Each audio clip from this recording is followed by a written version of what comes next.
What's up, YouTube? This is Too Raw for TV. Alright, so before I get into this video, I want to give a big shout out to a couple of subscribers for showing love to the channel. Much respect to the brother Aram for the $8 donation via the PayPal. And I see your video request. And I see what you're saying. And yeah, I could do a video about that a little bit later this week. And it's a good topic. And thank you once again, man, for supporting my channel. And I also want to give a shout out to the brother Claiborne Bell for the $12 donation via the PayPal. And I see your note, and I'm not going to read it because of the last sentence. You know, I'm not going to read that, but I agree with everything that you said about the LeBron steroid issue. You know, it's funny because, like I said, I believe in the presumption of innocence until guilt is established.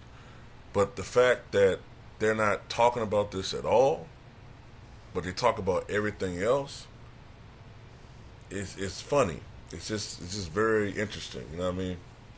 But anyway, thank you for showing love once again, man. I want to thank everybody that shows love to Too Raw for TV. And even those of you who don't like me, but yet you keep watching my channel. Thank you too. Aaron Rodgers, of course, it seems like he's more than likely going to be a New York Jet soon. He proclaimed yesterday that he intends on playing for the Jets, making all of these demands about who he wants on the team and who he wants the Jets to go after. But we all see from his history that no matter what you do for Aaron Rodgers, he's still going to complain. Okay? And in a lot of ways, man, he makes LeBron James look like a saint, because this guy complains constantly. At least LeBron James has 4 championships. Okay?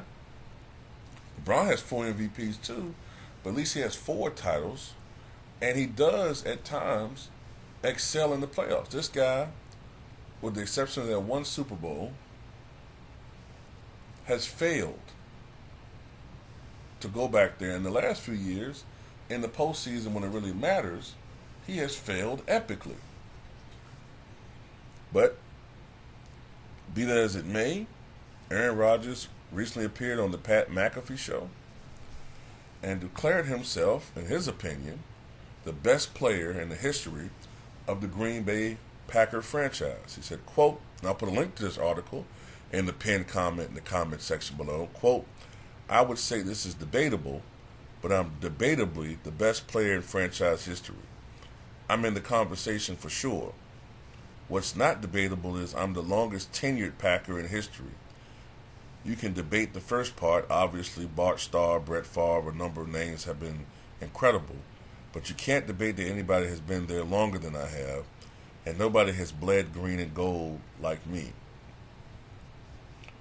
Well, let's see. In my mind, I think of, obviously, Brett Favre, who was far more popular, at least in his heyday, than Aaron Rodgers was. Bart Starr, look, Favre won a Super Bowl, and at least he went to 2 Super Bowls. Bart Starr won the first 2 Super Bowls in existence, and before the Super Bowl, he won an NFL championship, right? Before it became the Super Bowl. So that's really technically 3 titles. Reggie White, arguably the greatest, at least top 2 or 3 of the greatest defensive players in the history of the NFL, he's in the conversation. I throw another name out there. Ray Nitschke. Ray Nitschke should be in that conversation, right? Maybe not, but I think he should be in that conversation. As great as, like, most dominant impact, I would, I think about it, yeah, I put Ray Nitschke there too. I mean, Rodgers has the numbers, if you're just talking about numbers. But You know, if you're just talking about stats, yeah. But you talking about winning?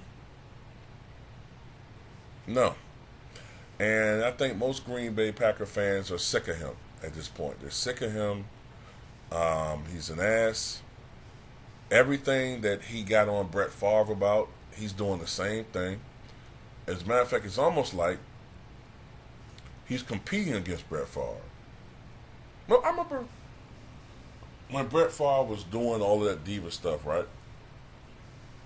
Rodgers was the main one complaining, man, I'll never be like that. You know, this guy's this, that, and the other.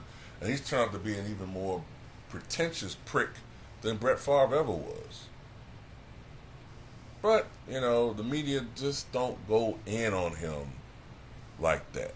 With the exception of maybe Skip and Shannon, they don't really go in on him like that. Matter of fact, you have Stephen A. Smith referring to him as one of the greatest brothers he's ever encountered. I don't know. But anyway, that's all I got to say about it, man. Tell me what you guys think.